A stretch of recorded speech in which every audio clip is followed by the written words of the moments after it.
ముందుగా మనందరి గురువైనటువంటి పత్రిజీ గారి పాదపద్మములకు నమస్కరించుకుంటూ ఈరోజు మనం సెషన్ ప్రారంభించుకుందాం. అదేవిధంగా పత్రిజీ మహిళా చైతన్యం ఛానల్ వారికి, ఈ జూమ్లో వీక్షిస్తున్నటువంటి వారికి, యూట్యూబ్లో వీక్షిస్తున్న ప్రతి ఒక్కరికి పేరు పేరున్న నా హృదయపూర్వక ధన్యవాదాలు. నా పేరు తిరుపతి రెడ్డి, మాది పామూరు. నేను రిటైర్డ్ టీచర్ని. ఈరోజు నేను ఎంచుకున్నటువంటి టాపిక్ యోగ పరంపర. ఇది పత్రిజీ గారు రచించినటువంటి బుక్. ఇది చాలా ప్రముఖమైనటువంటి టాపిక్. పత్రిజీ గారు రాసిన దాంట్లో ఇది ఒక వజ్రం లాంటిది. పత్రిజీ గారు 18 ఆదేశ సూత్రాలు, 13 వ్యక్తిగత సూచనలు, జ్ఞాన నవరత్నాలు, నవవిధ ధర్మాలు, తులసీదళం 1, తులసీదళం 2, వాక్ క్షేత్రము మొదలైన టాపిక్స్లో ఇది కూడా ఒక టాపిక్. ప్రతి ఒక్కరూ తెలుసుకోవాల్సిన టాపిక్లలో ఇది ఒకటి. యోగ పరంపర.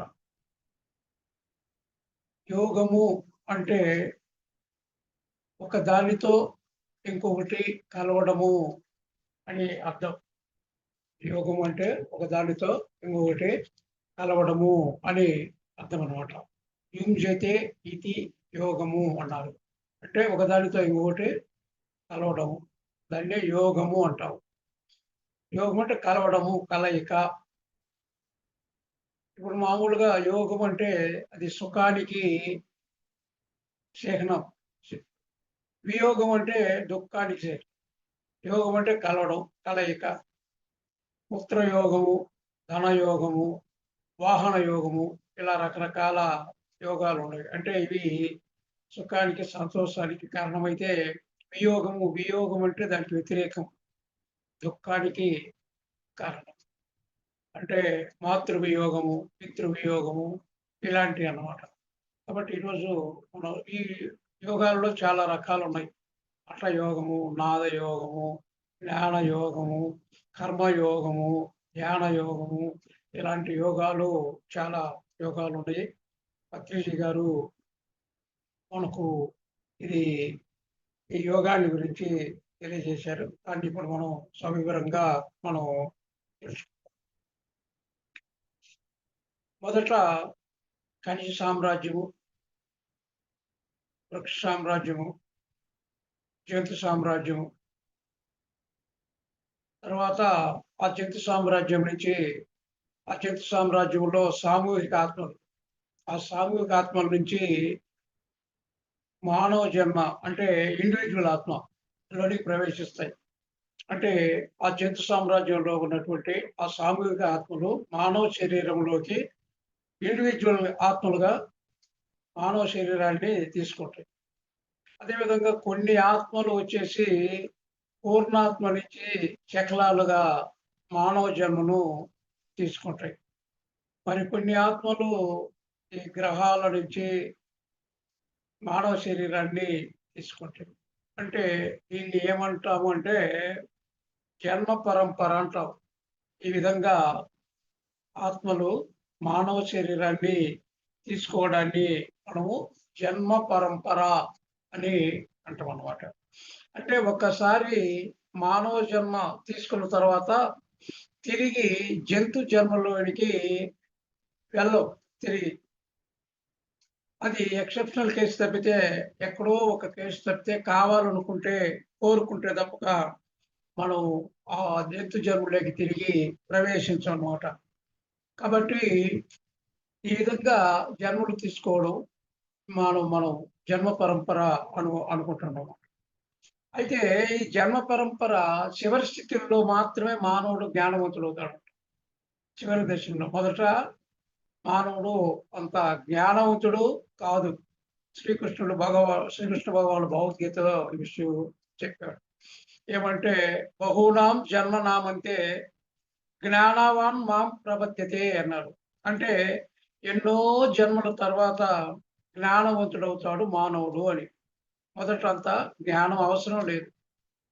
ఎందుకంటే మానవుడు జంతు సామ్రాజ్యం నుంచి ఆ జంతువు నుంచి వచ్చాడు కాబట్టి ఆ జంతు ప్రవృత్తినే మొదటి జన్మల్లో కలిగి ఉంటాడు. చాలా జన్మల తర్వాత గాని మానవుడు జ్ఞానవంతుడు కాడు అని చెప్పారు. మొట్టమొదటి జన్మల్లో జ్ఞానం అవసరం లేదు. వీళ్ళు ఎలా ఉంటారంటే చిన్న పిల్లలతో చిన్న పిల్లలు బొమ్మలతో ఏ విధంగా ఆడుకుంటారో మానవుడు శరీరంతో ఆ విధంగా ఆడుకుంటాడు. శరీరం కోసమే జీవిస్తూ ఉంటాడంట.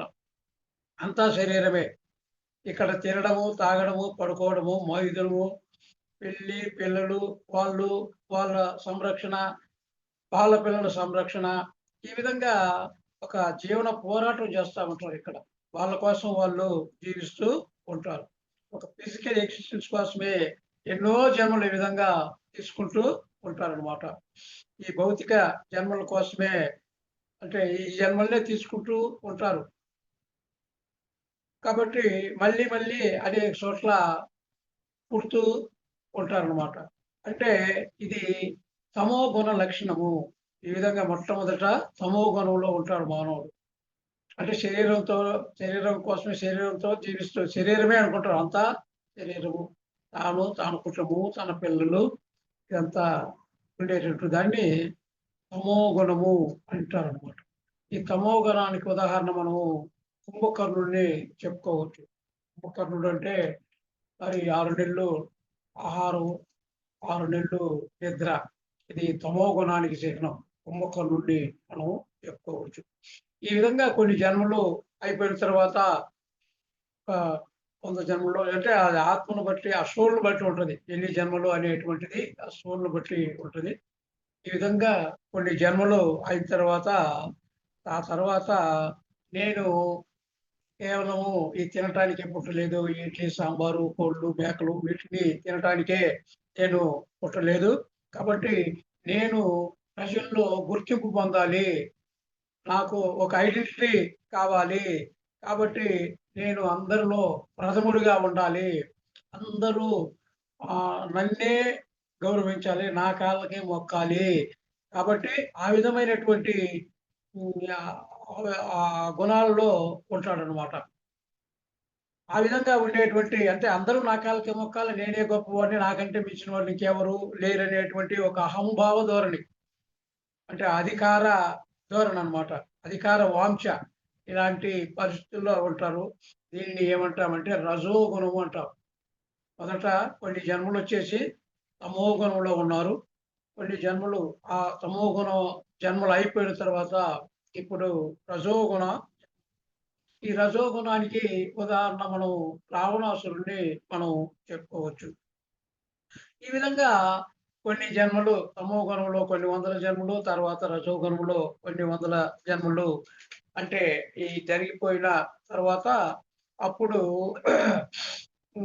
ఏమవుతుందంటే ఈ రజోగుణ పరంపరలో కొన్ని జన్మలు అయిపోయిన తర్వాత ఇప్పుడు సాత్విక గుణంలోకి ఎంటర్ అవుతారు. సాత్విక గుణము. సాత్విక గుణం అంటే అప్పుడు నేనేం చేయాలి? అసలు నేను ఎందుకు ఈ భూమి మీదకి జన్మ తీసుకున్నాను అనేటువంటిది ఒక ఇది ప్రారంభమవుద్ది. అంటే జీవితం ఎలా జీవించాలి? నేను ఆనందంగా ఉండాలి అంటే ఏం చేయాలి? అనేటువంటి ఒక ఆలోచన ప్రారంభమవుద్ది ఇక్కడ. సాత్విక గుణంలోకి వచ్చినప్పుడు ఒక ఆలోచన నేను ఎలా జీవించాలి? అనేటువంటిది ఒక ఆలోచన ఇక్కడికి వస్తాడనమాట. ఇక్కడ ఈ తమో గుణంలో, రజో గుణంలో ఎన్నో కష్టాలు అనుభవించుంటారు. ఆ జన్మల్లో కష్టాలు అనుభవించారనమాట. ఎన్నో నష్టాలు గూడా అనుభవించి ఉంటారనమాట. ఎన్నో బాధలు అనుభవించుంటారు ఆ జన్మల్లో. ఆ తమో గుణంలో, రజో గుణంలో మానవుడు ఎన్నో కష్టాలు, నష్టాలు, బాధలు ఇవన్నీ అనుభవించుంటాడనమాట. అనుభవించిన ఇప్పుడు సాత్విక గుణంలోకి వచ్చిన తర్వాత ఇక మీదట నేను ఈ బాధలు అనుభవించకూడదు. ఈ కష్టాలు అనుభవించకూడదు. కాబట్టి ఇప్పుడు నేను ఏమి చేయాలి? అనేటువంటి ఒక జ్ఞానం అనేటువంటిది వస్తుందనమాట. దీన్నే సాత్విక గుణము అంటాం. సాత్విక గుణము అంటే దానికి ఉదాహరణగా విభీషణుడు చెప్పుకోవచ్చు. అంటే ఈళ్ళు ముగ్గురు గూడా ఒకే అన్నదమ్ములు, ఒకే తల్లి గర్భంలో పుట్టినోళ్ళు. ముగ్గురికి 3 రకాలైనటువంటి గుణాలున్నాయిక్కడ.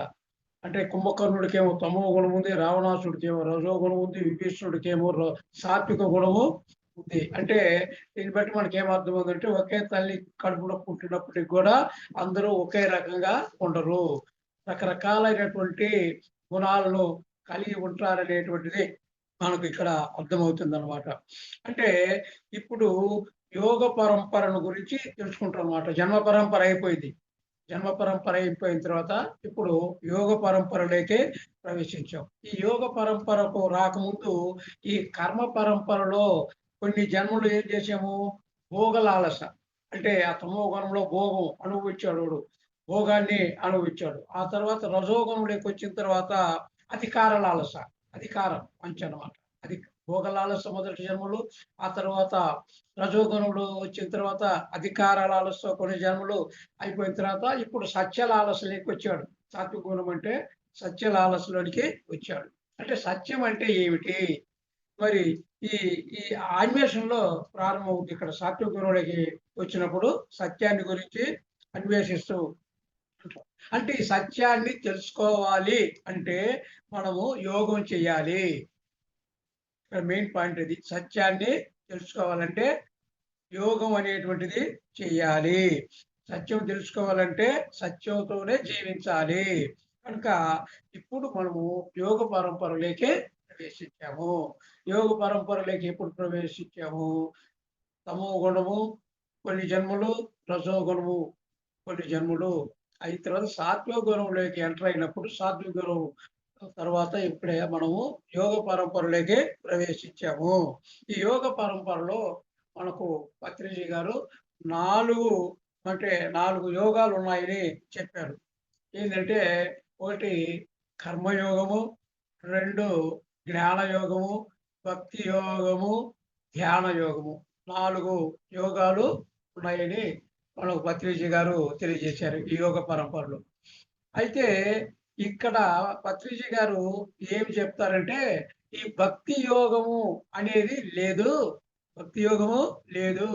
ఎందుకంటే మనం ఇప్పుడు కృష్ణుడిని, రాముడిని, యేసుక్రీస్తుని వీళ్ళను మనం విగ్రహాలను పెట్టి పూజిస్తున్నాము కాబట్టి ఇది అది భక్తి యోగం నిజమైనటువంటి భక్తి యోగము. ప్రార్థనలు, పూజలు చేయడము, కోరికలు కోరుకోవడము ఇలాంటిది భక్తి యోగము. అది ఎంత మాత్రము కాదు. అసలు భక్తి యోగము అంటే స్వస్వరూపానుసంధానం భక్తిరిత్య విధీయతే. అది భక్తి అంటే మన యొక్క స్వస్వరూపంతో అనుసంధానం కావడము. మనం నిజ స్వరూపం తెలుసుకోవడము. మనమేమిటో తెలుసుకోవడము. మన యొక్క స్వస్వరూపంలో అనుసంధానం కావడం అది భక్తి. ఈ ప్రార్థనలు చేయడము భక్తి కాదు. కృష్ణుడిని అంటే ప్రార్థన చేయడము కాదు. కృష్ణుడు ఏ విధంగా జీవించాడో ఆ విధంగా జీవించాలి. రాముడిని పూజించడం కాదు. రాముడి యొక్క లక్షణాలు, ఆ గుణాలను కలిగి ఉండాలా. అది భక్తి. కాబట్టి పూజలు, ప్రార్థనలు అనేటువంటిది భక్తి కాదు అని భక్తి యోగాన్ని తీసివేశారనమాట. అంటే మన స్వస్వరూపం ఏమిటో ముందుగా తెలుసుకొని దానితో ఏకమై ఉండడమే భక్తి అని చెప్పబడిందనమాట. అంటే మనం ఇప్పుడు అనుకునేటువంటిది భక్తి అనేటువంటిది కాదు. ఈ పూజలు, పునస్కారాలు, తీర్థయాత్రలు చేయడము, ఇవన్నీ నది ఇవన్నీ ఉన్నాయి గదా! ఇవి భక్తి అని మనం అనుకుంటున్నాము. వాస్తవానికి అది భక్తి కాదు. ఈ 4 యోగాల్లో భక్తి యోగం తీసివేస్తే ఇప్పుడు మనకు 3 యోగాలు మిగులుతాయి. ఏమిటి 3 యోగాలు? కర్మయోగము, జ్ఞాన యోగము, ధ్యాన యోగము. ఈ 3 యోగాలు. ఈ 3 యోగాల్లో మళ్ళా ఏం చేశాడంటే, ఈ కర్మయోగంలో మళ్ళా 2గా డివైడ్ చేశారు. కర్మయోగం 1, కర్మయోగము 2. తర్వాత జ్ఞానయోగం. ఈ జ్ఞానయోగంలో కూడా జ్ఞానయోగం 1, జ్ఞానయోగము 2. తర్వాత ధ్యాన యోగము 1. కాబట్టి ఈ విధంగా 5గా ఈ యోగ పరంపరలో ఇది 5గా అంటే కర్మ యోగములో 2, జ్ఞాన యోగములో 2, ధ్యాన యోగము 1. మరి ఈ విధంగా డివైడ్ చేయడం జరిగింది. అంటే ఏ క్రమంలో వస్తాయి అంటే ఇవి మొదట కర్మయోగం 1 వస్తుంది.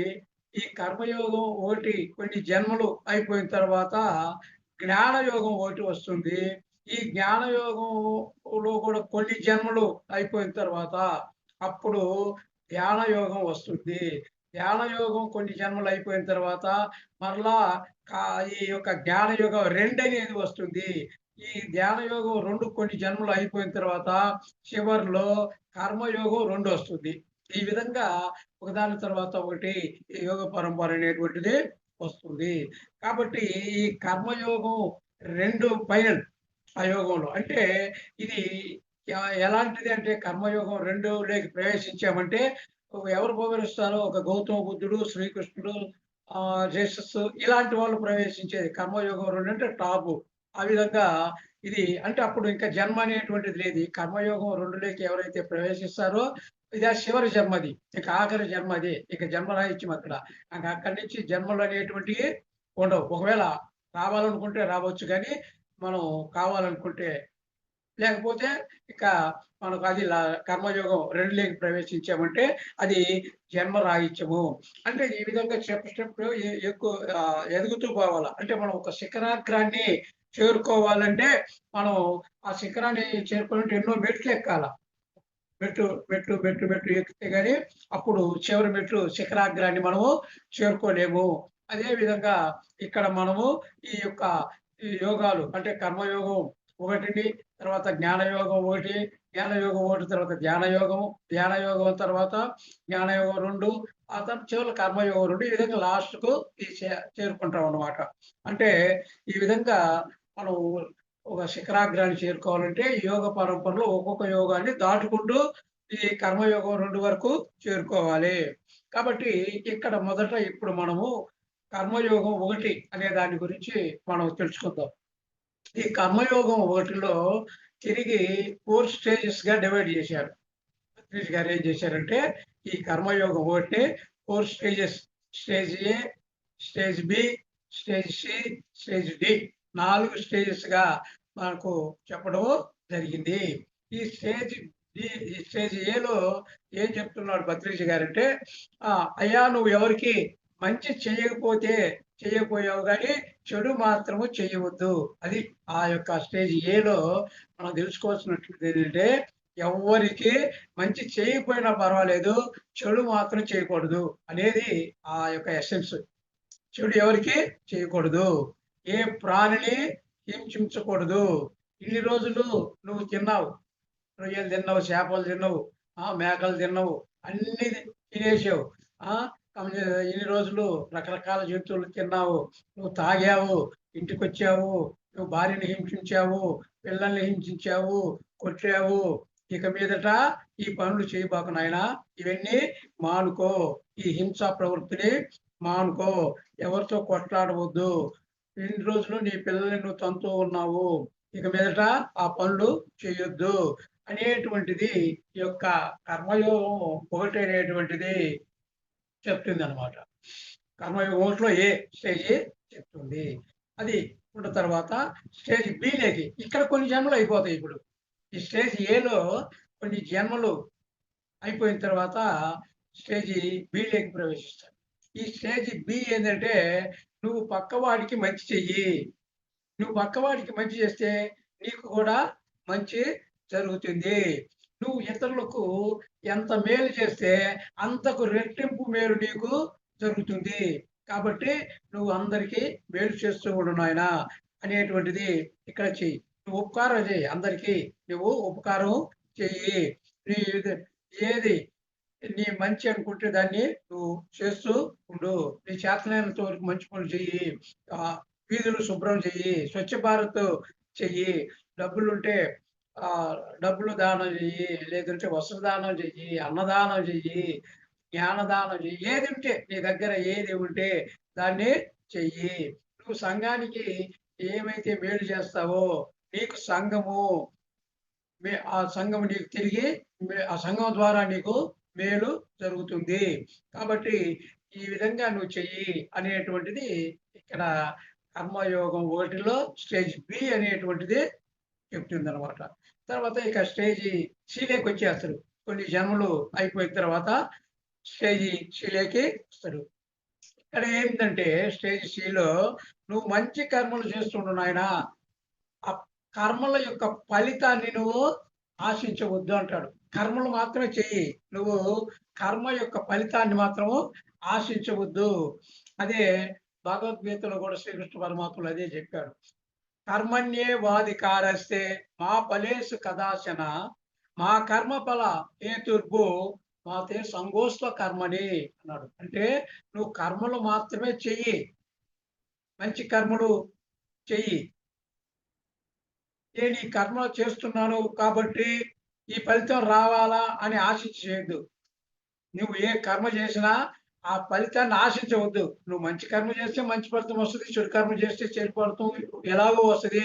కాబట్టి నువ్వు ఈ ఫలితం రావాలా అని ఆశించి, ఆ ఫలాన్ని ఆశించి, ఫలితాన్ని ఆశించి నువ్వు కర్మలు చేయవద్దు అని చెప్తాడు. జీసస్ క్రీస్తు కూడా అదే చెప్పాడు. ఏం చెప్పాడు? As you so you reap. నువ్వు ఏదైతే నాటుతావో దాన్నే అంటే నువ్వు ఏ విత్తనం అయితే నాటుతావో ఆ పంటనే నువ్వు కోసుకుంటావు. ఎలాంటి విత్తనం విత్తుతావో అలాంటి పంటనే మనము పొందుతాము అనేటువంటిది చెప్పారనమాట. కాబట్టి నీ కర్మను బట్టే నీ ఫలితం ఉంటుంది. ఈ ఫలితం రావాలా అనేటువంటిది ఆలోచించి నువ్వు చేయొద్దు. కాబట్టి నువ్వు అందరికీ మేలు చేస్తే నీకు మేలు జరుగుతుంది. కాబట్టి దాని గురించి నువ్వు ఆలోచించవద్దు. ఈ కర్మను ఫలితాన్ని ఆలోచిస్తే టైం వేస్ట్ అవుతుంది. ఆ ఫలితం రాలేదనుకుంటే నువ్వు దుఃఖానికి కారణమవుతావు. కాబట్టి టైం వేస్ట్. కాబట్టి ఫలితాన్ని ఆశించవద్దు. టయాన్ని వృధా చేసుకోవద్దు. కర్మ ఫలితాన్ని ఆశించవద్దు అంటాడనమాట. అంటే కర్మ చేయడంలోనే నువ్వు నిమగ్నం కా. కర్మ చేయడమే. కానీ ఆ ఫలితాన్ని ఆశించవద్దు. శుభకర్మలు చెయ్యి. నీకు శుభం జరుగుతుంది అనేటువంటిది ఇక్కడ స్టేజి సి అనేటువంటిది చెప్తుంది. ఇకపోతే ఈ కర్మయోగ ఓటులో స్టేజ్ డి ఏం చెప్తుందంటే నువ్వు కర్తృత్వ భావన లేకుండా కర్మలు చెయ్యి. కర్తృత్వ భావన అంటే నేను అనేటువంటి భావన లేకుండా చెయ్యి. నేను చేస్తున్నాను. నా వల్లనే అంత అయింది. నేను లేకపోతే ఎవరు ఈ పని చేయలేరు. నేనే గొప్పవాడిని అనేటువంటి భావన వద్దు. ఆ భావన లేకుండా నేను అనేటువంటి భావన లేకుండా నువ్వు కర్మలు చెయ్యి. నేను చెయ్యడం లేదు. ఆ చేత ఆ ఇష్టం చేపిస్తుంది అనేటువంటి భావనతో నువ్వు కర్మలు చెయ్యి. కర్తృత్వ భావన లేకుండా కర్మలు చెయ్యి అనేటువంటిది ఇక్కడ చెప్తానమాట. అంటే ఇది చాలా కష్టం ఆచరణలో. మామూలుగా నువ్వు ఒక కర్తృత్వ భావన లేకుండా చెయ్యి అనేటువంటిది అది చాలా కష్టము. అయినా అసాధ్యమేమి కాదు అంటాడనమాట. అంటే ఒక లక్ష్యం ఉండాల. ఇది కష్టమైనప్పటికి కూడా ఒక లక్ష్యం అనేటువంటిది ఉండాలంటాడు భత్రిజీ గారు.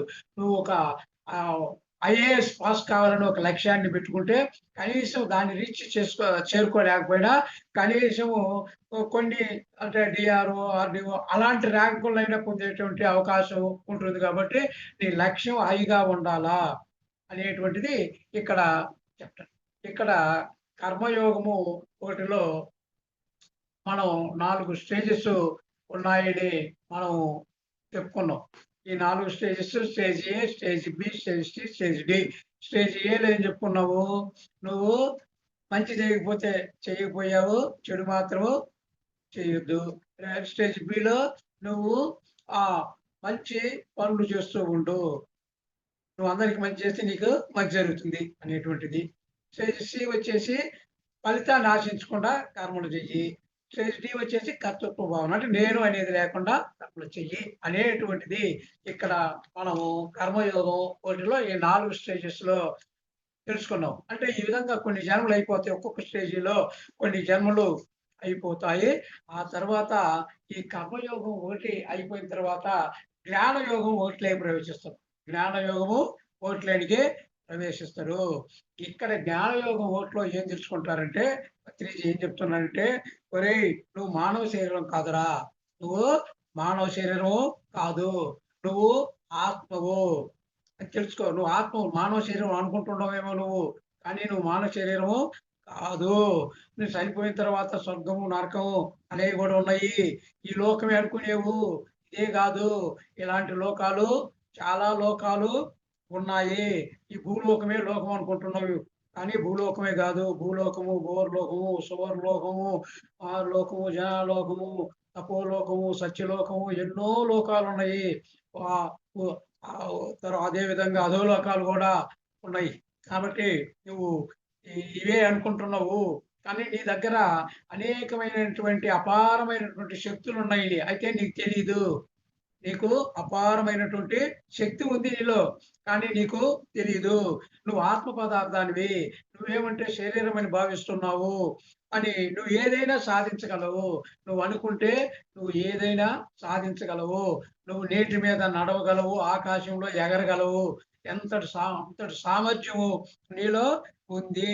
అనేటువంటి జ్ఞానం ఇక్కడ వస్తుందన్నమాట. ఇదంతా కొత్తగా అనిపిస్తది. ఇంతకుముందు అదేమి తెలీదు. ఈ విషయాలు, ఈ జ్ఞానం అనేటువంటిది మానవునికి లేదు. ఇక్కడ జ్ఞానయోగం ఓట్లే ప్రవేశించినప్పుడు ఈ కొత్త జ్ఞానం, ఇలాంటి జ్ఞానము అంటారు. అంటే ఇదంతా కొత్తగా ఉంటది. ఇది జ్ఞానానికి సంబంధించింది. ఇక్కడ నీకు సావు లేదు అంటాడు. మనమేమో రోజు సావులను చూస్తూ ఉంటాం. సావు ఉంది అనుకుంటాం. కానీ ఇక్కడ ఈ జ్ఞానయోగం ఓట్లేదంటే మామూలుగా థియరాటికల్‌గా నీకు సావు అనేటువంటిది లేదు. నువ్వు సంతోషంగా ఉండు. నువ్వు హ్యాపీగా ఉండు.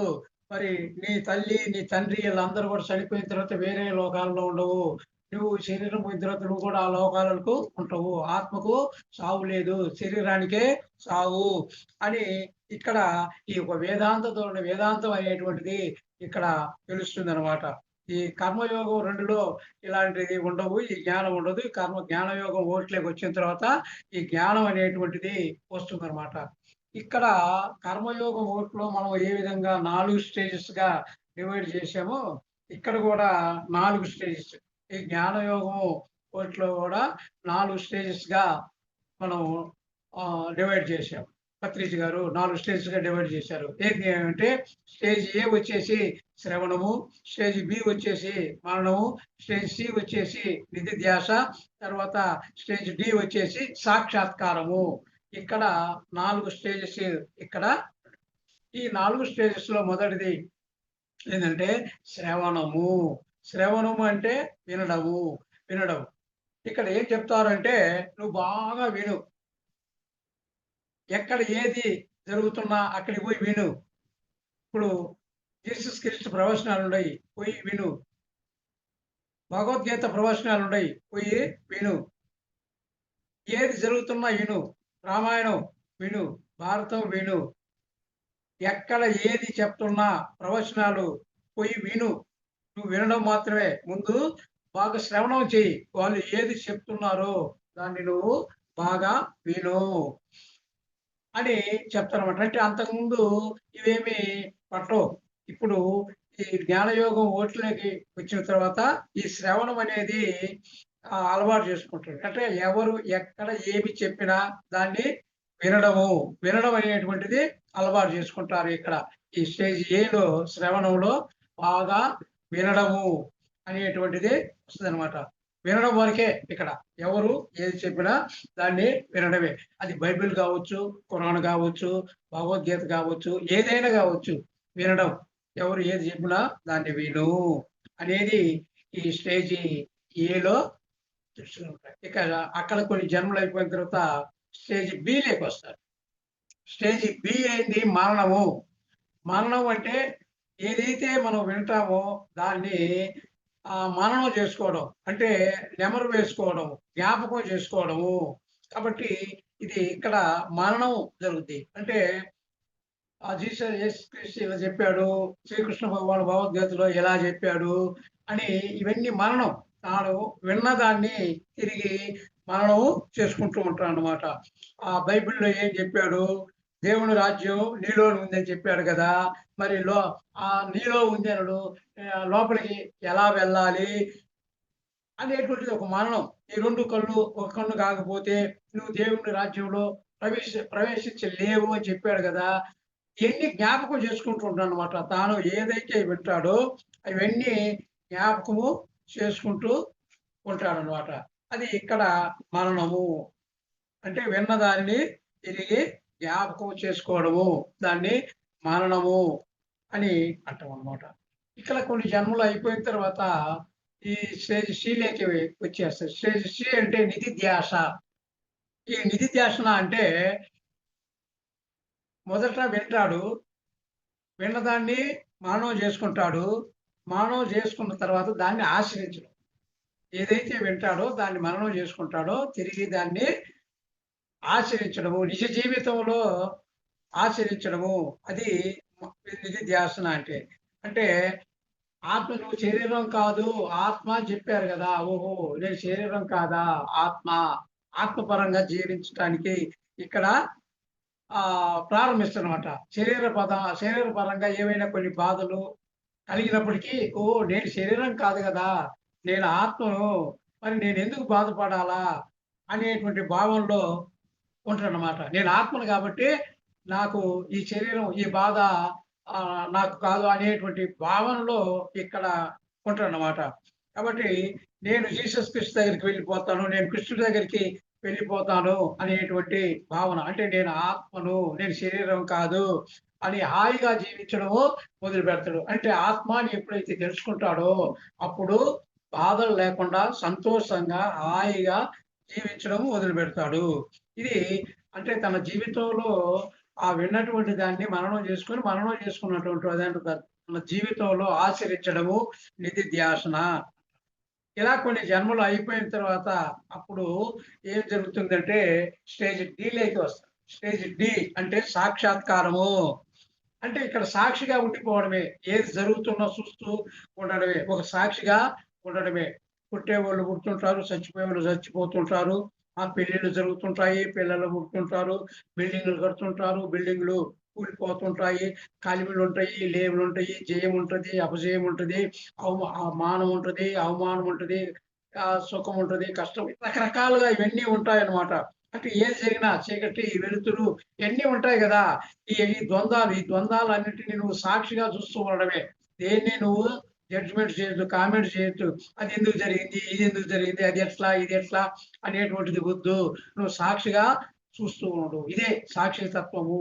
సాక్షితత్వము దాన్నే సాక్షాత్కారము అని అంటామనమాట. ఒక సాక్షిగా ఏది జరిగినా గాని నువ్వు దాన్ని ఒక సాక్షిగా చూస్తూ ఉండడమే. దాన్ని నువ్వు అనలైజ్ చేయొద్దు. ఏమి చేయొద్దు. అది ఎందుకు జరిగింది? ఇది ఎందుకు జరిగింది? అలా ఎందుకు జరగలేదు? ఇలా ఎందుకు జరగలేదు? అనేటువంటి ఏమి నువ్వు దాన్ని పట్టించుకోకూడదనమాట. ఒక సాక్షిగా చూస్తూ ఉండడమే. ఏది జరిగినా గాని ఒక సాక్షి భావంలో ఉండడము అనేటువంటిది ఇక్కడ ఈ 4 స్టేజెస్ జరుగుతాయి. 4 స్టేజెస్ అయిపోయిన తర్వాత కొన్ని జన్మలు అయిపోతాయి. ఇంకా కొన్ని జన్మలు అంటే ఇక్కడంతా చూస్తూ ఉండడమే. అబ్బో! షేక్స్‌పియర్ ఏం చెప్పాడు? షేక్స్‌పియరు ఈ భూలోకం అంటే ఇదంతా ఒక నాటక రంగం. ఈ భూమి ఒక నాటక రంగం. నాటక రంగం అంటే డ్రామాలేసేటువంటి రంగస్థలం. ఈ భూమి ఒక నాటక రంగం. ఈ భూమి మీదకి మనకి ఎందుకొచ్చాము? పాఠాలు నేర్చుకోవటానికి, నాటకాలు వేయటానికి, మన పాత్రలు సరిగ్గా పోషించటానికి మనము వచ్చాము. కాబట్టి ఇదంతా కూడా ఒక నాటక రంగం అని భావించు. నిజమైన భార్య కాదు, నిజమైన భర్త కాదు, నిజమైన కొడుకులు కాదు, నిజమైనది ఏది కాదు. ఏది నిజం కాదు. ఇది ఒక పాత్రలు ధరించాం. ఈ భూమి మీదకి ఒక పాత్రలుగా తల్లి పాత్ర, తండ్రి పాత్ర, అన్న పాత్ర, చెల్లెలి పాత్ర ఇవన్నీ పాత్రలు ధరించడానికి వచ్చాము గానీ, నిజమైనటువంటిదిగా మనం కాదు అనేటువంటిది తెలుసుకో. సాక్షిగా ఉండు. కాబట్టి ఈ విధంగా ఉండు. ఒక సాక్షి నేనే అనుకోవద్దు. అంటే నువ్వు తండ్రిగా ఉంటే నేనే నిజమైన తండ్రి, తల్లిగా ఉంటే నేనే తల్లి. అది వద్దు. ఆ భావన వద్దు. ఇదంతా ఒక నాటకము. ఈ నాటకంలో మన పాత్రలు ఇవన్నీ గూడా ఆ పాత్రను పోషించడం వరకే. దీనికి సాక్షిగా నువ్వు ఉండు. అదే తర్వాత శంకరాచార్యులు గూడా చెప్తాడు. ఏమని చెప్తాడు? అయ్యా! ఎవరు నువ్వు? ఎవరు నేను? ఎవరు నా తల్లి? ఎవరు నా తండ్రి? ఇదంతా కూడా ఒక డ్రామా, ఒక డ్రీము, ఒక కల. ఇదంతా కూడా కల. నిజం కాదు. ఒక స్వప్నం. కల. కల వస్తే కల నిజం కాదు గదా! కాబట్టి ఇదంతా ఒక డ్రీమ్ లాగా ఉండు. కాబట్టి ఇదంతా ఈ విధంగా ఉండడాన్ని సాక్షాత్కారము అని అంటాము. అంటే ఒక విట్‌నెస్‌గా ఉండు. అయితే మన ధర్మాలు మనము నిర్వర్తించుకుంటూ పోవాలి. ఇది కళ, ఇది డ్రీమ్ అని మన పాత్రను మనము పోషించకుండా ఉండకూడదు. మన పాత్రను మనము పోషించాలి. కానీ ఇది ఒక డ్రీమ్ లాగా చూడు. అని ఇక్కడ సరే ఈ విధంగా ఇక్కడ శ్రవణము, మననము, నిధిధ్యాసన, సాక్షాత్కారము ఈ 4 స్టేజెస్ అయిపోతాయి. జ్ఞానయోగం ఒకటిలో ఈ 4 స్టేజెస్ అయిపోయిన తర్వాత అక్కడ కొన్ని జన్మలు అయిపోతాయి. ఒక్కొక్క స్టేజిలో కొన్ని జన్మలు అయిపోయిన తర్వాత ఇప్పుడు ధ్యాన యోగంలోకి ప్రవేశిస్తాం. కర్మయోగం ఒకటి అయిపోయింది. తర్వాత జ్ఞానయోగం ఒకటి అయిపోయింది. ఈ 2 అయిపోయిన తర్వాత ఇప్పుడు ధ్యాన యోగములోకి ప్రవేశిస్తాం. ధ్యాన యోగము ఇది మనందరికి బాగా ఈ ధ్యాన యోగం గురించి అందరికి బాగా తెలుసు. ఈ విధంగా కొన్ని జన్మలు అయిపోయిన తర్వాత ఈ ధ్యాన యోగంలోకి ప్రవేశిస్తాం. ధ్యాన యోగం అంటే రాజయోగం. ఇప్పుడు దాకా ఏం చేశాడు? ఎక్కడికో పోయి విన్నాడు, ప్రవచనాలు బయటికి పోయి విన్నాడు.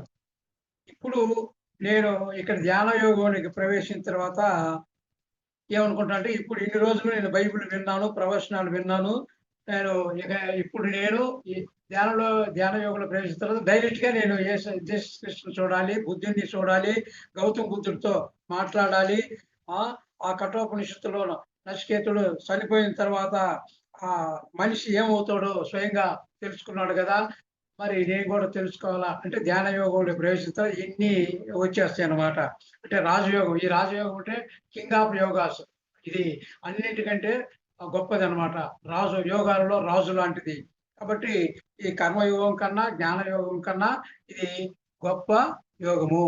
అంటే ఇక్కడికి ఈ ధ్యాన యోగంలోకి ప్రవేశించిన తర్వాత ఇక్కడ బయటికి పోయి నీతి ప్రవచనాలు ఏమి వినడు, బైబిల్ క్లాస్కు పోవడు, భగవద్గీత క్లాస్కు పోడు, ఎక్కడికి వాడు ఏం చేస్తాడు? ఇక్కడ ధ్యాన యోగంలోకి వచ్చిన తర్వాత 2 కళ్ళు మూసుకొని శ్వాస మీద ధ్యాస పెడతాడు, ధ్యానంలోకి ప్రవేశిస్తాడు. ధ్యానంలో ప్రవేశించుంటే చిత్తవృత్తులను నిరోధించుకుంటాడు. తన యొక్క చిత్తంలో ఉండేటువంటి ఆ యొక్క ఆలోచనలన్నింటినీ కూడా నిరోధించుకుంటూ అంటే ఇక్కడ ఈ శ్వాస మీద ధ్యాస పెట్టి ఆలోచన రహిత స్థితిలోకి ప్రవేశించనమాట. నేను సూక్ష్మ శరీరం అని తెలుసుకుంటాడు. నేను సూక్ష్మ శరీరము, నేను కారణ శరీరాన్ని, నేను మహాకారణ శరీరాన్ని అని ఇక్కడ తెలుసుకుంటాడు. అంటే ఇక్కడికి వచ్చిన తర్వాత నా అన్ని లోకాలను తిరిగి వస్తాడు. ఈ సూక్ష్మ శరీరంతో, కారణ శరీరంతో, మహాకారణ శరీరంతో అన్ని లోకాలను తిరిగి వస్తాడు. సూక్ష్మ శరీరంతో సూక్ష్మ లోకము, కారణ శరీరంతో కారణ లోకాన్ని, మహాకారణ లోకాలను ఈ విధంగా చేస్తున్నమాట. ఇక్కడ ఈ బుద్ధుడు ఏ విధమైనటువంటి ధ్యానం చేశాడు, వర్ధమాన మహావీరుడు ఏ విధమైనటువంటి ధ్యానం చేశాడు, ఈ క్రీస్తు ఏ విధమైన ధ్యానం చేశాడు, ఆ ధ్యానంలోకి ప్రవేశిస్తాడు. ఇక్కడ ధ్యాన యోగంలోకి వస్తారు. అంటే ఇక్కడ అస్సలు యోగ పరంపర ఇక్కడనే ప్రారంభమవుద్ది.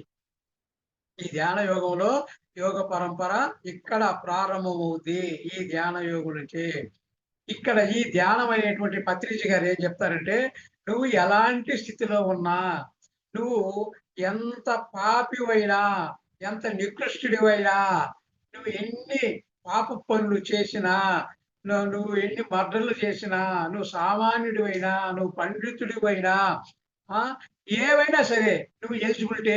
చాలా మంది అనుకుంటారు నేను పాపాత్ముడిని, నేను ధ్యానం చేయటానికి నేను అర్హుణ్ణా అని అనుమానం పడుతుంటారు అనమాట. కాబట్టి పత్రిజీ గారు ఏం చెప్తున్నారంటే, నువ్వు ఎలాంటి ఓడివైనా నీ గత చరిత్రతో పని లేదు, నువ్వు ధ్యానానికి అర్హుడివే. ఇవి ఎంత పాపాత్ముడు అయినా సరే, నికృష్టుడు అయినా సరే, మరి నువ్వు 2 కళ్ళు మూసుకోవటానికి అర్హత నీకు ఉంది, ధ్యానం చెయ్యి అని ఇక్కడ ధ్యాన యోగంలో చెప్తారు. మరి ఇక్కడే నువ్వేం బయటికి పోవాల్సిన, ఎక్కడికి బయటికి వెళ్ళాల్సినటువంటి అవసరం లేదు, ఎక్కడ ప్రవచనాలు వినాల్సినటువంటి అవసరం లేదు. ఇంట్లో నువ్వు కూర్చోవడం, నీ కాళ్ళు క్రాస్ చేసుకోవడం, చేతులు కట్టేసుకోవడం, నోరు కట్టేసుకోవడం, మైండ్ ఖాళీ చేయడం, చిత్త వృత్తులను నిరోధం చేసుకోవడం అనేటువంటిది ఇక్కడ జరుగుతుంది. అదే కదా పత్రిజీ గారు ఏం చెప్పారు, యోగా చిత్త వృత్తి నిరోధక పతంజలి చెప్పాడు. కాబట్టి మనం ఇక్కడికి ఇస్తే చెప్పాడు, నీ లోపలికి నువ్వు ప్రవేశించు అని చెప్పాడు. కాబట్టి మన లోపలికి మనం ప్రవేశించడం అంటే శ్వాస మీద ధ్యాస పెట్టి మన అంతర్యానం చేయడం, మన అంతరంలోనికి మనము ప్రవేశించడము. ఎవరైనా చేయాలి దీన్ని, ప్రతి ఒక్కరు కూడా ఈ యొక్క ధ్యాన యోగం చేయాల్సిందే. ఏ పని చేసినా పని చేసుకొని తిరిగి ఇంటికి వచ్చిన తర్వాత ప్రతి ఒక్కరు కూడా ధ్యానం చేయాల్సిందే. బస్సు కండక్టర్ కావచ్చు, ఉద్యోగస్తుడు కావచ్చు, కలెక్టర్ కావచ్చు, ప్రైమ్ మినిస్టర్ కావచ్చు, రాష్ట్రపతి కావచ్చు, ఉపాధ్యాయుడు కావచ్చు, సంగీత విద్వాంసుడు కావచ్చు, ఎవరైనా కావచ్చు. ఇంటికి వచ్చినప్పుడు ధ్యానము ప్రతి ఒక్కరూ చేయాల్సిందే. కాబట్టి ప్రతి ఒక్కరూ ధ్యానం చేయాలి అని చెప్తారన్నమాట ఇక్కడ. అంటే ఎవరి వయసు ఎంత ఉంటుందో అన్ని నిమిషాలు ధ్యానము చేయాలా అని ఇక్కడ చెప్తారన్నమాట. శరీరానికి స్నానం చేయకపోతే శరీరము వాసన వస్తుంది. కాబట్టి మనం కూడా మన ఆత్మకు స్నానం చేయడం ఏంటంటే ధ్యానము. ధ్యానము శరీరానికి ఆహారము, అన్నం తింటాము. అదేవిధంగా ఆత్మకు ఆహారము ధ్యానము. కాబట్టి ఈ ధ్యానం చేయడం వల్ల ఏమవుతుందంటే మైండ్ కామ్ అయిపోతుంది. మనసు ఖాళీ అయిపోతుంది. కాబట్టి మనసు ఎప్పుడైతే ఖాళీ అవుతుందో అప్పుడు మనలోనికి ఆ కాస్మిక్ ఎనర్జీ వస్తుంది.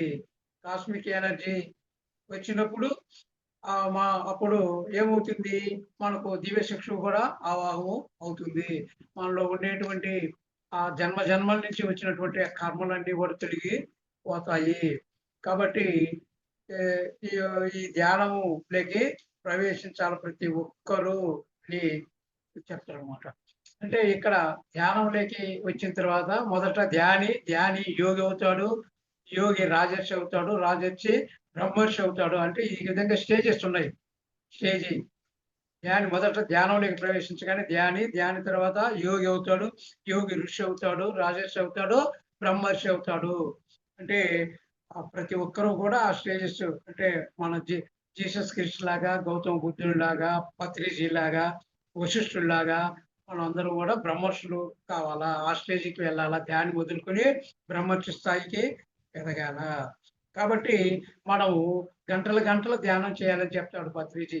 గంటలు ధ్యానం చేయాలి. ఇప్పుడు వ్యాపారం చేస్తాడు, గంటలు వ్యాపారం చేస్తే వ్యాపారంలో లాభం వస్తుంది. గంటలు సంగీత సాధన చేస్తే సంగీతం వస్తుంది.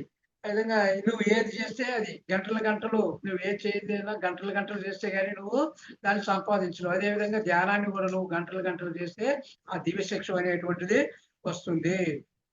కాబట్టి ఈ విధంగా ధ్యాన యోగంలో ప్రవేశించిన తర్వాత ఈ విధమైన భావన కలుగుతుంది. ఇక్కడ కూడా 4 స్టేజెస్ ఉన్నాయి. కర్మయోగం 1లో 4 స్టేజెస్ ఏ విధంగా ఉన్నాయో, జ్ఞానయోగం 1లో 4 స్టేజెస్ ఏ విధంగా ఉన్నాయో ఇక్కడ కూడా 4 స్టేజెస్ ఉన్నాయి. ఏంటి ఈ 4 స్టేజెస్ అంటే, ఒకటి స్టేజ్ ఏ శ్వాస మీద ధ్యాస, స్టేజ్ బి మనస్సు యొక్క ఆలోచన రహిత స్థితి, స్టేజ్ సి వచ్చేసి నాడీ మండల శుద్ధి, స్టేజ్ డి వచ్చేసి దివ్యచక్షు ఆవాహం, అంటే దివ్యచక్షు ఆవిర్భావం జరుగుతుంది. ఇక్కడ 4 స్టేజెస్ ఉన్నాయి. ఒక్కొక్క దాని గురించి మనం తెలుసుకుందాం. ఇప్పుడు ఈ ధ్యాన యోగంలో స్టేజ్ 1 వచ్చేసి శ్వాస మీద ధ్యాస. శ్వాస మీద ధ్యాస అంటే ఏం చేయాలా, మొదట మనం సుఖ స్థిర ఆసనంలో కూర్చోవాలి. సుఖ స్థిర ఆసనంలో కూర్చుని కాళ్ళు కింద కూర్చుంటే పద్మాసనం వేసుకోవడము, కుర్చీలో కూర్చుంటే కాళ్ళు 2 క్రాస్ చేసుకోవడము, చేతులు 2 కలుపుకొని వేళ్ళల్లో వేళ్ళు పెట్టుకొని కళ్ళు మూసుకొని ఈ యొక్క సహజంగా జరుగుతున్నటువంటి శ్వాసను గమనించాలా. మనం బలవంతంగా శ్వాసను పీల్చుకోవడం కానీ వదలడం కానీ చేయకూడదు. కాబట్టి సహజంగా జరిగేటువంటి శ్వాసను మాత్రమే మనము గమనించాలా. అదే శ్వాస మీద ధ్యాస. అయితే ఇప్పుడు ఏ మంత్రం కూడా చెప్పుకోకూడదు, మనసులో ఏ రూపాన్ని కూడా ఊహించకూడదు. కాబట్టి శ్వాస మీద ధ్యాస మాత్రమే ఉండాలి, ఎటువంటి ఆలోచనలు చేయకూడదు. ఈ విధంగా శ్వాస మీద ధ్యాస పెట్టంగా కొన్ని రోజులకు ఏమవుతుందంటే ఈ మనం అంటే వయసుకు తగ్గట్టు మనం రోజు ధ్యానం చేసినట్లయితే కొన్ని రోజులకు ఈ ధ్యానము అంటే ధ్యాన స్థితి అలవాటైపోయి ఆలోచన రహిత స్థితి వస్తుంది. ఇది ఒక రోజులోనే 2 రోజుల్లో ఆలోచన రహిత స్థితి వస్తుందంటే రాదు, కొన్ని రోజులు చేయాలి. ఎన్ని రోజులు చేయాలంటే మొదట ఒక మండల ధ్యానం చేయాలి. మండల దీక్ష తీసుకోవాలి. అంటే 40 రోజులు చేస్తే గాని మనకు ఆ ధ్యానం అనేటువంటిది అలవాటు కాదు. ఎక్కువ సమయము ధ్యానం ఎవరి వయసు ఎంతుంటే అంత ధ్యానం చేయాల. ఆ విధంగా చేయంగా ప్రతి రోజులకి ఏమవుతుందంటే ఆలోచన రహిత స్థితికి వస్తుంది మనసు. మనసు శూన్యమైపోతుంది. పరిశూన్యమైపోతుంది. మహాపరిశూన్యమైపోతుంది. ఆలోచన రహిత స్థితి వచ్చేస్తుంది. మైండ్ అంటే ఖాళీ అయిపోతుంది. మైండ్ ఇంకా ఎంప్టీ అయిపోతుందనమాట. కాబట్టి ఇంకా ఏ ఆలోచనలు ఉండవు. అప్పుడు ఈ విధంగా కొన్ని రోజులు జరిగిన తర్వాత ఈ యొక్క ఆలోచన రహిత స్థితిలోనికి మనం ప్రవేశించినప్పుడు ఆలోచన రహిత స్థితిలో మనకు ఆ యొక్క కాస్మిక్ ఎనర్జీ అనేటువంటిది మనలోనికి ప్రవేశిస్తుంది. ఆ కాస్మిక్ ఎనర్జీ మనలోనికి ప్రవేశించినప్పుడు నాడీ మండల శుద్ధి జరుగుతుంది. అది స్టేజ్ సి. నాడీ మండల శుద్ధి అనేటువంటిది స్టేజ్ సి అన్నమాట. ఆ స్టేజ్ సిలోకి ప్రవేశిస్తాం. స్టేజ్ సిలోకి ప్రవేశించినప్పుడు ఏమవుతుంది? నాడీ మండల శుద్ధి జరుగుతుంది. అంటే మన శరీరం అంతా శుభ్రపడుతుంది. నాడీ మండలం అంతా శుద్ధి జరుగుతుంది. అంటే గత జన్మల్లో ఉన్నటువంటి ఆ కర్మలన్నీ కూడా ప్రక్షాళన అవుతాయి ఇక్కడ. గత జన్మలో ఎన్నెన్నో కర్మలు చేస్తుంటాం. పాపకర్మలు. ఆ పాపకర్మలన్నీ కూడా ఇక్కడ ప్రక్షాళన జరుగుతుంటది. అయితే ఇక్కడ ఆ ప్రక్షాళన జరుగుతున్నప్పుడు మన శరీరంలో రకరకాల అనుభూతులు జరుగుతాయి. అవి మనం భయపడకూడదు. అంటే మనం శరీరము వేడిగా ఉండడము, చల్లగా ఉండడము, శరీరంలో చీమలు కుట్టినట్టు, చీమలు బాకినట్టు, దద్దుర్లు రావడము, జిల రావడము, బాగా బాధ వేయడము, నొప్పి రావడము, ఇలాంటివి జరుగుతూ ఉంటాయి ఈ ధ్యానంలో. ఎందుకు జరుగుతుంటాయంటే నాడీ మండల శుద్ధి జరుగుతుంది. నాడీ మండల శుద్ధి జరిగేటువంటి క్రమంలో మన శరీరంలో రకరకాలటువంటి అనుభవాలు వస్తా ఉంటాయి. కాబట్టి ఈ ధ్యానం వల్ల నాకు ఈ విధమైనటువంటి బాధలు అనేటువంటి భావించి ధ్యానాన్ని ఆఫ్ చేయకూడదు. అది మంచిదే. అనుభవాలు మంచియి. మన యొక్క కర్మ ప్రక్షాళన అవుతుంది కాబట్టి ధ్యానాన్ని మధ్యలో మానకూడదు. ఎటువంటి ఇబ్బంది కలిగినా గానీ అది మన మంచికే. మనలో ఉండేటువంటి ఆ యొక్క నాడీ మండల శుద్ధి జరుగుతుంది కాబట్టి మనలోనికి అపారమైనటువంటి ప్రాణశక్తి వస్తుంది కాబట్టి ఆ నొప్పులు అలాంటివి వస్తాయి. దానికి పత్రిజ గారు ఏం చెప్తాడంటే డెలివరీ నొప్పులు లాంటివి అనుకోండి. ఒక తల్లి డెలివరీ అయ్యే ముందు ఆ డెలివరీ నొప్పులు, ప్రసవ వేదన అనుభవిస్తూ ఉంటుంది. కానీ ఆ బిడ్డ పుట్టిన తర్వాత అప్పుడు ఆనందంగా ఉంటుంది. ఆ బిడ్డ పుట్టకముందు ప్రసవ వేదన, బాధను అనుభవిస్తుంది. కానీ తర్వాత ఆ బిడ్డ పుట్టిన తర్వాత ఆనందంగా ఉంటుంది ఆ తల్లి. కాబట్టి అదే విధంగా ప్రసవ వేదన లాంటివే ఈ యొక్క ధ్యానంలో వచ్చేటువంటి ఆ నొప్పులు కూడా కాబట్టి వీటిని భరించాలా. ప్రసవ వేదన తల్లి ఏ విధంగా భరిస్తుందో ఈ ధ్యానంలో కూడా ఇవి భరించాలా. భరించినప్పుడే మనకు ఫలితము ఉంటుంది. ఇవన్నీ కూడా ఈ నొప్పులు శుభసూచకంగా తీసుకోండి. నొప్పులు రాగానే ధ్యానాన్ని మానివేయొద్దు. మానివేస్తే ఎక్కడ వేసిన గొంగళి అక్కడే ఉంటుంది. కాబట్టి దీన్ని మీరు గమనించుకోండి. ఎటువంటి నొప్పులు ఉన్నా గాని భరించండి అని ఇక్కడ చెప్తున్నారు. తర్వాత ఎప్పుడైతే నువ్వు ఈ నొప్పులను, ఈ బాధలను భరిస్తూ ముందుకు పోయినప్పుడు అంటే ఆ గర్భస్థ శిశువు బయటకు వచ్చినప్పుడు ఆహ్, ఆ తల్లి యొక్క ఆనందంగా ఉంటుంది గదా! అదే విధంగా ఇక్కడ స్టేజ్ డీలో దివ్యచక్షు ఆవిర్భావం జరుగుతుందనమాట. దివ్యచక్షువు ఆవిర్భావం. మూడో కన్ను అనేటువంటిది మనకు ఓపెన్ అవుతుంది. ఎప్పుడు ఓపెన్ అవుతుందంటే ఈ నొప్పులన్నీ భరించాలి నువ్వు. ఈ నొప్పులు, బాధలు భరిస్తూ ముందుకు పోతే అంటే ఆ గర్భం నుంచి శిశువు బయటకొచ్చినప్పుడు ఏ విధంగా శిశువు బయటకొస్తాడో అదే విధంగా మనలో నుంచి మూడో కన్ను బయటికి వస్తుందనమాట. మన 2 కన్నుల మధ్య ఆ పాల భాగాన ఈ యొక్క మూడో నేత్రము వస్తుంది. ఈ మూడో నేత్రం వచ్చినప్పుడు మనము రకరకాల ప్రదేశాలు చూస్తాం. విచిత్రాలను చూస్తాం. అంతకుముందు ఎప్పుడు చూడనటువంటి అవన్నీ కూడా మనం చూస్తాం. కొండలు చూస్తాం, కోనలు చూస్తాం. ఆ దివ్యచక్షు ఆవిర్భావంతోటి రకరకాలుగా చూస్తాం. ఇంతకుముందు మనం చూడనటువంటి చెట్లు, కొండలు, కోనలు, లోయలు, నదులు, జలపాతాలు, సముద్రాలు, ప్రకృతి అద్భుతమైనటువంటి దృశ్యాలు ఇయన్నీ మనకు కనిపిస్తాం. అంటే అంతకుముందు ఎప్పుడు నువ్వు చూడవు. అంటే ఇవన్నీ కూడా ఆ లోకాలలోకెళ్ళిపోయి ఆ లోకాలలో ఆ సూక్ష్మ లోకంలో, కారణ లోకంలో, మహాకారణ లోకంలో వెళ్ళి అక్కడ ఉండేటువంటి అద్భుతాలన్నీ గూడా, అక్కడ ఉండేటువంటి ఆ దృశ్యాలన్నీ గూడా మనము చూడటానికి వీలవుతుంది. కాబట్టి ఈ 2 కళ్ళు ఒకటి కాకపోతే నువ్వు దేవుని రాజ్యంలోకి ప్రవేశించలేవని చెప్పాడు జీసస్ క్రీస్తు. కాబట్టి దాని పేరే దివ్యచక్షువు. ఆ 2 చక్షువులు మూసుకుంటే అప్పుడు మూడో చక్షువు అంటే ఆ దివ్యచక్షువు అనేటువంటిది ఓపెను అవుతుంది. కాబట్టి ఈ 4 స్టేజెస్ ఇక్కడ కూడా 4 స్టేజెస్. కర్మయోగం ఒకటిలో 4 స్టేజెస్ ఉన్నాయి. జ్ఞాన యోగం ఒకటిలో 4 స్టేజెస్ ఉన్నాయి. ధ్యాన యోగం, ఈ ధ్యాన యోగంలో కూడా 4 స్టేజెస్ ఉన్నాయి. అంటే శ్వాస మీద ధ్యాస స్టేజ్ ఏ, ఆ తర్వాత ఆలోచన రహిత స్థితి స్టేజ్ బి, కాస్మిక్ ఎనర్జీ తీసుకొని నాడీ మండల శుద్ధి జరగడం స్టేజ్ సి, దివ్యచక్షు ఆవిర్భావం స్టేజ్ డి. ఇక్కడికి 3 యోగాలు అయిపోయినాయి. కర్మయోగం ఒకటి కొన్ని జన్మలు అయిపోయినాయి. తర్వాత జ్ఞాన యోగం ఒకటి కొన్ని జన్మలు అయిపోయినాయి. ఆ తర్వాత ధ్యాన యోగంలోకి ప్రవేశించాము. ధ్యాన యోగం అయిపోయింది. ఇక్కడ కూడా కొన్ని జన్మలు అయిపోయినాయి. ఇక అంటే ఈ దివ్యచక్షువు సామాన్యమైనటువంటిది కాదు. ఈ దివ్యచక్షువు ఎవరికైతే వస్తుందో అది అద్భుతాలు జరుగుతాయి. ఎలాగంటే దివ్యచక్షువు ఆవిర్భవించిన తర్వాత ఇప్పుడు శ్రీకృష్ణుడు సంజయుడికి మహాభారత యుద్ధం జరిగేటప్పుడు దివ్యచక్షువులు ఇచ్చాడు. ఎందుకంటే ధృతరాష్ట్రుడు గుడ్డివాడు కాబట్టి, ఆయనకు కర్మచక్షువులు లేవు కాబట్టి, ఏమి చూడలేడు కాబట్టి సంజయుడికి దివ్యచక్షువు ఇచ్చి మహాభారతంలో జరిగేటువంటి ఆ దృశ్యాలన్నింటినీ కూడా సంజయుడు ధృతరాష్ట్రుడికి చెప్పడానికి సంజయుడికి ఈ దివ్య నేత్రాన్ని ప్రసాదించాడు శ్రీకృష్ణ భగవానుడు. ఆ మహాభారత యుద్ధంలో జరిగే సన్నివేశాలన్నింటినీ కూడా ఈ దివ్య నేత్రం ద్వారా సంజయుడు చూసి అదే విషయాన్ని యథాతథంగా ఈ సంజయుడు ధృతరాష్ట్రుడికి చెప్తాడనమాట.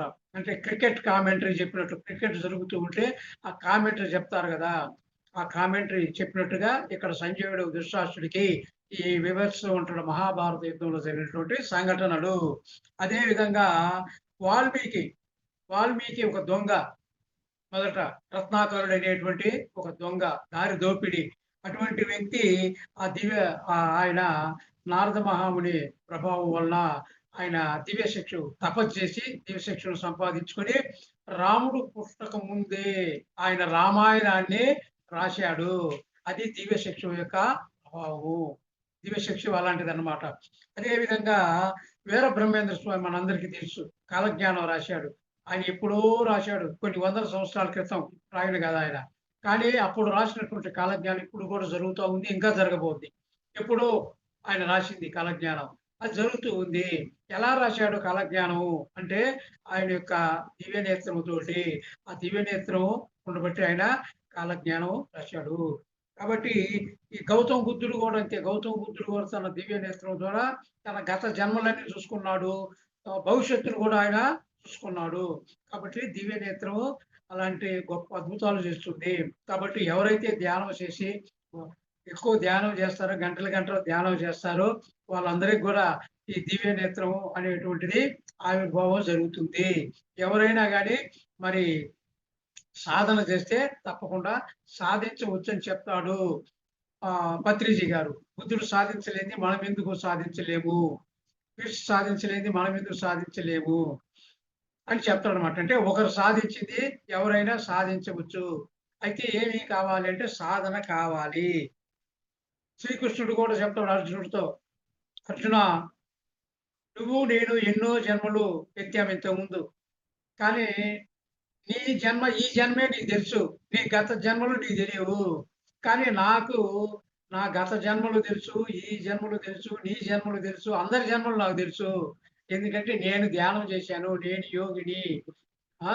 కాబట్టి నాకు దివ్య నేత్రం ఉంది. నాకు దివ్య చక్షుతోటి నేను ఏదైనా చూడగలను. నువ్వు చూడలేవు. ఎందుకంటే నీకు ఆ దివ్య చక్షువు లేదు. కాబట్టి నువ్వు కూడా యోగివిగా, నువ్వు కూడా ధ్యానం చెయ్యి, నువ్వు కూడా యోగివిగా, నువ్వు కూడా ఆ యొక్క దివ్య చక్షువును ఆవాహం చేసుకో. ఎవరికైనా అది సంభవమే అని చెప్తాడనమాట. మరి ఈ ధ్యానం చేస్తే, సాధన చేస్తే ఎలాంటి వాళ్ళైనా, వాళ్ళు ఎలాంటి పాపాలు చేసినా గానీ మరి సాధ్యమే. ఎక్కడైనా చేయొచ్చు. వాళ్ళు అమెరికాలో ఉన్నా, రష్యాలో ఉన్నా, భారతదేశంలో ఉన్నా, ఎక్కడ ఉన్నా గానీ ఈ ధ్యానం అనేటువంటిది చేయొచ్చు. దీనికి కావాల్సింది సాధన అని చెప్తాడు. సాధనతో పనులు సమకూరుదలలోన అంటాడు పత్రి. కాబట్టి మనం అభ్యాసం చేయాలా? అభ్యాసం చేయాలా? ఏదైనా ఊరికే రాదు. వ్యాపారంలో లాభం రావాలంటే ఊరికే వస్తుందా? రాదు గదా! సాధన చేయాలా? కష్టపడాలా? సంగీతం ఊరికే రాదు. దాంట్లో సాధన చేసి కష్టపడాలా? నువ్వు ఏది చేయాలన్నా గాని సాధన చేయాలా? కష్టపడితే ఊరికే రాదు. కాబట్టి ఇది ఈ ఈ యొక్క ధ్యాన సాధన. ఇది అయిపోయింది ధ్యాన సాధన. ధ్యాన యోగం అయిపోయింది. ఇప్పుడు 3 యోగాలు అయిపోయినాయి. కర్మయోగం ఒకటి అయిపోయింది. జ్ఞాన యోగం ఒకటి అయిపోయింది. ధ్యాన యోగం అయిపోయింది. ఇప్పుడు జ్ఞాన యోగం 2 లేనికి ప్రవేశించాము. ఈ జ్ఞాన యోగం 2 అంటే ఈ విధంగా కొన్ని జన్మలు అయిపోతాయి. ఈ కొన్ని జన్మలు అయిపోయిన తర్వాత ఈ దివ్య చక్షువు పరిపక్వత పొందిన తర్వాత ఈ ధ్యాన యోగం 2లోనికి వస్తామన్నమాట. ఈ జ్ఞానయోగం 2లో కూడా 4 స్టేజెస్ ఉన్నాయి. ఇక్కడ కూడా 4 స్టేజెస్ ఉన్నాయి. ఇక్కడ కూడా శ్రవణము, మననము, నిధిధ్యాసన, సాక్షాత్కారము. అక్కడ కూడా అవే. శ్రవణము, మననము, నిధిధ్యాసన, సాక్షాత్కారం. ఇక్కడ కూడా అవే. అంటే అంతకుముందు జ్ఞానయోగం 1లో అప్పుడు మనం ధ్యానం చేయలే. ధ్యానం చేయక ముందు. అంటే అది థియరీ. అంటే అప్పుడు ఈ ఎలా విన్నాము అంటే భౌతిక కాయంతో విన్నాము. కానీ ఇక్కడ జ్ఞానయోగం 2లోకి వచ్చిన తర్వాత భౌతిక కాయంతో కాదు మనము ఆత్మ కాయంతో వింటాం. అక్కడ భౌతిక కాయంతో వింటాం. అంటే శరీరంతో వింటాం అక్కడ. ఇక్కడ ఆత్మతో వింటాం. అది తేడా. జ్ఞానయోగం 1కి, జ్ఞానయోగం 2కి తేడా ఏందంటే ఇక్కడ ధ్యానం చేస్తాం కాబట్టి దివ్యచక్షు ఆవాహం అవుతుంది. ఇక్కడ జ్ఞానయోగం 2లోకి ప్రవేశించినప్పుడు మనము ఇవి వింటాం. డైరెక్ట్‌గా వింటాం. మనం ధ్యానం చేసినప్పుడు మనం ఆ యొక్క ధ్యానంలో మనకు ఆ బుద్ధ భగవానుడి యొక్క సందేశం వింటాము. శ్రీకృష్ణ పరమాత్ముడి సందేశం వింటాము. గొప్ప గొప్ప గురువుల యొక్క సందేశం వింటాము. పత్రిజీ గారి సందేశము ఇయన్నీ ధ్యానంలోనే వింటాం మనం. అంటే జ్ఞానయోగం 2లోకి ప్రవేశించినప్పుడు అది సాధ్యం. అప్పుడు అక్కడ ఉన్నటువంటి ఆ జ్ఞానయోగం 1లో ఇది సాధ్యం కాదు. మనుషులు చెప్పింది వింటాము. కానీ ఇప్పుడు మనమే నేరుగా వింటాం. అక్కడ ఎవరో చెప్తే వింటాము. ఇక్కడికి వచ్చిన తర్వాత మనంతట మనమే వింటాము. ఆ ధ్యానంలో మనము డైరెక్ట్‌గా వాళ్ళ యొక్క ఆ గురువుల యొక్క ఆ సందేశాన్ని డైరెక్ట్‌గా మనము ఇక్కడ వింటాము. కాబట్టి ఇక్కడ విన్నటువంటి దాన్ని ఇక్కడ కూడా మననము చేసుకుంటాము. తర్వాత ఇక్కడ కూడా నిధిధ్యాసన అంటే నిధిధ్యాసన అంటే ఇక్కడ కూడా ఆ విన్నటువంటి దాన్ని మననం చేసుకున్నటువంటి దానిని మనం ఇంప్లిమెంట్ చేస్తాం. అంటే నిజ జీవితంలో దాన్ని ఉపయోగించుకుంటాము. అంటే మనము నేను ధ్యానం చేశాను. నాకు బుద్ధ భగవానుడు కనిపించారు. ఏం చెప్పాడు ఆయన? "నువ్వు వెంటనే అందరికీ ధ్యానం చెప్పమని చెప్పాడు నాకు. కానీ నేను ఇంకా చెప్పలేదు." కాబట్టి దాన్ని మననం చేసుకుంటాడు. ఓహో! నాకు ధ్యానంలో బుద్ధ భగవానుడు కనిపించి "నువ్వు అందరికీ ధ్యానం చెప్పవయ్యా" అని చెప్పాడు గదా! నేను ఎందుకు చెప్పలేదు ఇంకా? కాబట్టి నేను చెప్పాలా? బుద్ధుడు నాకు చెప్పాడు కాబట్టి నేను అందరికీ ధ్యానం చెప్పాలా అని తాను ధ్యానం చెప్తాడు అందరికీ. ఏది బుద్ధ భగవానుడి యొక్క సందేశం ప్రకారము దాన్ని మననం చేసుకొని, విన్నటువంటి దానిని మననం చేసుకొని, జ్ఞాపకం చేసుకొని, ఆ జ్ఞాపకం చేసుకున్న తర్వాత తాను డైరెక్ట్‌గా అందరి దగ్గరికి వెళ్లి ఊరూరు పోయేసి అక్కడ ధ్యానం చెప్తాడు అందరికి. అది నిధిధ్యాసన. కాబట్టి తాను విన్నటువంటి దాన్ని తనకు ఆహ్, ఏదైతే సందేశం వచ్చిందో కాబట్టి దాన్ని నిధిధ్యాసన అంటే అందరికీ చెప్తాడు. ఒకసారి యేసుక్రీస్తు దారిలో వెళ్తూ ఉంటే ఒకరు చేపలు పడుతూ ఉన్నాడంట. చేపలు పడుతూ ఉన్నప్పుడు "ఏం చేస్తున్నావు నాయనా" అంటే "నేను చేపలు పడుతున్నాను" అన్నాడంట. "ఓహో! నువ్వు చేపలు పడుతున్నావా? సరే నువ్వు నాతో గాని వచ్చినట్టయితే నేను నీకు మనుషులను బట్టే విద్య నేర్పిస్తాను" అన్నాడంట. "నువ్వు చేపలు పడుతున్నావు గదా!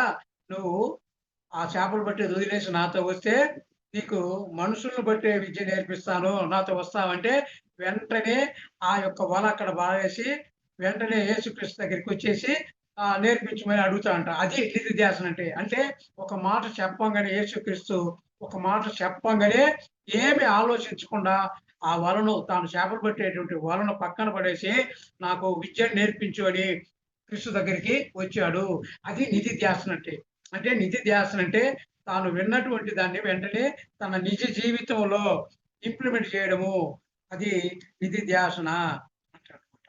తర్వాత ఇక్కడ కూడా సాక్షాత్కారం. సాక్షాత్కారం అంటే ఇక్కడ ఇంతకుముందు మన భౌతిక కళ్ళతో చర్మచక్షులతో చూసాము.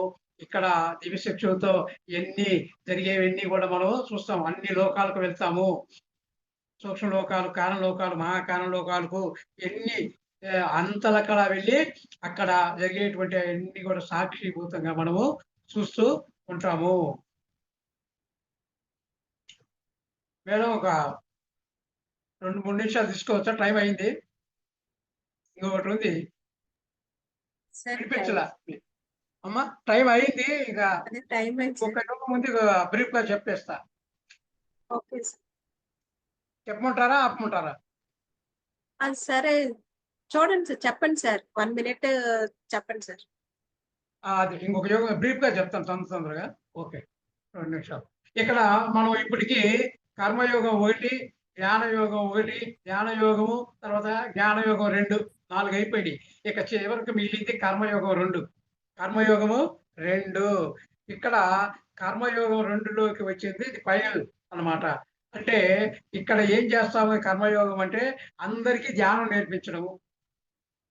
ఇక్కడ మనం చేయాల్సిన పని ఏంటంటే ఈ స్టేజ్‌లోకి వచ్చిన తర్వాత ఈ 4 యోగాలు దాటుకొని వచ్చిన తర్వాత ఇక్కడ ఏం చేస్తారంటే ఈ కర్మయోగం 2లో అందరికీ ధ్యానం నేర్పించడము. దీన్ని మనం పత్రిజీ గారిని ఆదర్శంగా తీసుకోవచ్చు. పత్రిజీ గారు ఏం చేశారు? ఊరూరు తిరిగాడు. చాలా కష్టపడ్డాడు మొదట. ఒక్కరి కోసం 100 మైళ్ళు ప్రయాణం చేసి ఆ ఒక్కరికే ధ్యానం చెప్పి వచ్చాడంట. ఎంతో కష్టపడ్డాడు. ఇక ఆయన ఒక ఆంధ్ర, తెలంగాణ మాత్రమే కాదు, అంటే అప్పుడు ఉమ్మడి రాష్ట్రం ఉన్నది. ఈ ఆంధ్రలోనే కాదు, ఆంధ్రప్రదేశ్ మాత్రమే కాదు, అన్ని రాష్ట్రాల్లో ధ్యానం నేర్పించాడు. అన్ని రాష్ట్రాలనే కాదు, మొత్తం దేశం మొత్తం ఎన్నో దేశాలు తిరిగి అందరికీ ధ్యానం నేర్పించాడు. అంటే ఆ స్టేజ్ అన్నమాట. పత్రిజీ గారు ఏ విధంగా ధ్యానం చెప్పారు. అది కర్మయోగం 2 స్టేజి. కర్మయోగం 2 స్టేజ్ అన్నమాట అది. కాబట్టి ఇక ఈ ఆ తర్వాత బుద్ధుడు తాను జ్ఞానోదయం, ఎన్లైట్‌మెంట్ పొందిన తర్వాత తాను వెంటనే అనుకున్నాడు, నేను నా తెలుసుకున్నటువంటి జ్ఞానాన్ని అందరికీ చెప్పాలా అని ఆయన బయలుదేరాడు. ఏది అందరికీ ధ్యానం నేర్పించడానికి, ఆ జ్ఞానాన్ని చెప్పడానికి బయలుదేరాడు. అప్పుడు తన దివ్యశక్తులతో చూసుకున్నాడు. ఎవరికి నేను నేర్పించాలా? నా గురువు గారు ఉన్నారు కదా! గురువు గారి ఉన్నారేమో, వాళ్ళు ఎక్కడున్నారో అని చూశాడు. చూసినప్పుడు అలార కలముడు అనేటువంటి ఆయన ఉద్దక రామభద్రుడు ముఖ్యమైన గురువులు ఆయనకు. చాలా మంది వందల మంది గురువులు ఉన్నారు. వీళ్ళిద్దరు ముఖ్యమైనటువంటి గురువులు. బుద్ధుడు చూసుకున్నాడు. తన దివ్యశక్తులతోటి చూసుకున్నారు. చూసుకున్న తర్వాత వాళ్ళిద్దరు మరణించారు. లేరు. కాబట్టి సరే వాళ్ళు లేరు కాబట్టి తనతోటి వచ్చినటువంటి 5 మంది శిష్యులు ఉన్నారు. ఈ 5 మంది శిష్యులు ఎక్కడ ఉన్నారు అని దివ్యశక్తులతో చూసిన తర్వాత ఈయన బుద్ధుడేమో గైలో ఉన్నారు. వాళ్ళు వచ్చేసి కాశీ దగ్గర, సారనాథ్ దగ్గర ఉన్నారు. అంటే ఈ గైకు కాశీ సారనాథ్‌కు 200 కిలోమీటర్లు. ఈ 200 కిలోమీటర్లు నడకన వెళ్ళేసి వాళ్ళకు ధ్యానం నేర్పించి ఆ శిష్యులతోటి ఇంకా కొంతమంది శిష్యులను తయారు చేసుకొని తాను మొత్తం దేశమంతటా తిరిగి ఈ ధ్యానాన్ని నేర్పించాడు. అదే కర్మయోగం 2 స్టేజ్ అంటే అది అన్నమాట.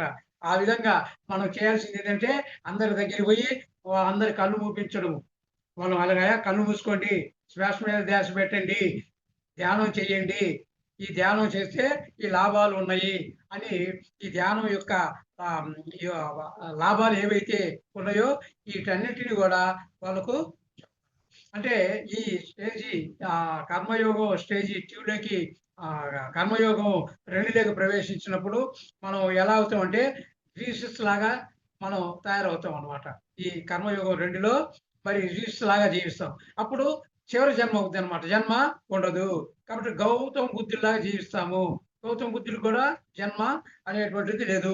వర్ధమాన మహావీరులాగా మనము జీవిస్తాము. అంటే ఆఖరి జన్మ చేసుకుంటాము. అంటే ఈ కర్మయోగం 2లోకి వచ్చినప్పుడు మనకిక జన్మే లేదు. ఇక్కడ మనం ఏం తెలుసుకుంటాము? నువ్వు శరీరము కాదు, ఆత్మవు అని తెలుసుకుంటావు. ఆ విధంగా జీవిస్తాం. ఆత్మ అనుకోవడం కాదు. ఆత్మలాగా జీవిస్తాం. ఆత్మలాగా జీవించడం అంటే ఇప్పుడు రమణ మహర్షి ఆయనకు క్యాన్సర్ పుండు ఉంది. అయినా దాన్ని లెక్క చేయలే ఆయన. బాధపడలే దానికి. ఎందుకు బాధపడలేదు? నేను శరీరం కాదు, నేను ఆత్మను అనుకున్నాడు. ఆత్మ భావనలో ఉన్నాడు. ఆత్మ భావన వేరు. నేను ఆత్మను అనుకుంటే ప్రయోజనం లేదు. నేను ఆత్మను అనుకుంటే ప్రయోజనమేమి లేదు. ఆత్మ భావంలో ఉండాలి. ఆత్మ స్థితిలో ఉండాలా. ఆ స్థితికి చేరుకునేదే ఈ కర్మయోగము 2. ఈ కర్మయోగం 2లోకి వచ్చిన తర్వాత మానవుడు మాధవుడు అవుతాడు. మానవుడు మాధవుడు అవుతాడు. జీవుడు దేవుడవుతాడు. జీవుడు దేవుడవుతాడు. ఆ విధంగా ప్రతి ఒక్కరికి ఈ బోధించడమే ఈ కర్మయోగము 2లో ప్రవేశించిన తర్వాత జరిగేది. కాబట్టి ఇప్పుడు మనము ఈ యొక్క 5 యోగాల గురించి మనము తెలుసుకున్నాము. కాబట్టి దీన్ని తెలుసుకున్న తర్వాత మనం అర్థం చేసుకోవాల్సింది ఏంటంటే, మనం ఇప్పుడు ఏ స్టేజ్‌లో ఉన్నాము? కర్మయోగం 1లో ఉన్నామా? జ్ఞానయోగం 1లో ఉన్నామా? ధ్యాన యోగంలో ఉన్నామా? జ్ఞానయోగం 2లో ఉన్నామా? కర్మయోగం 2లో ఉన్నావా? అనేటువంటి స్థితి మనకు అర్థమవుద్ది. దీన్ని గాని అవగాహన చేసుకున్నట్టయితే, మరి మనకు మనం ఏ స్టేజ్‌లో ఉన్నామో అనేటువంటిది మనకు అర్థమవుద్ది.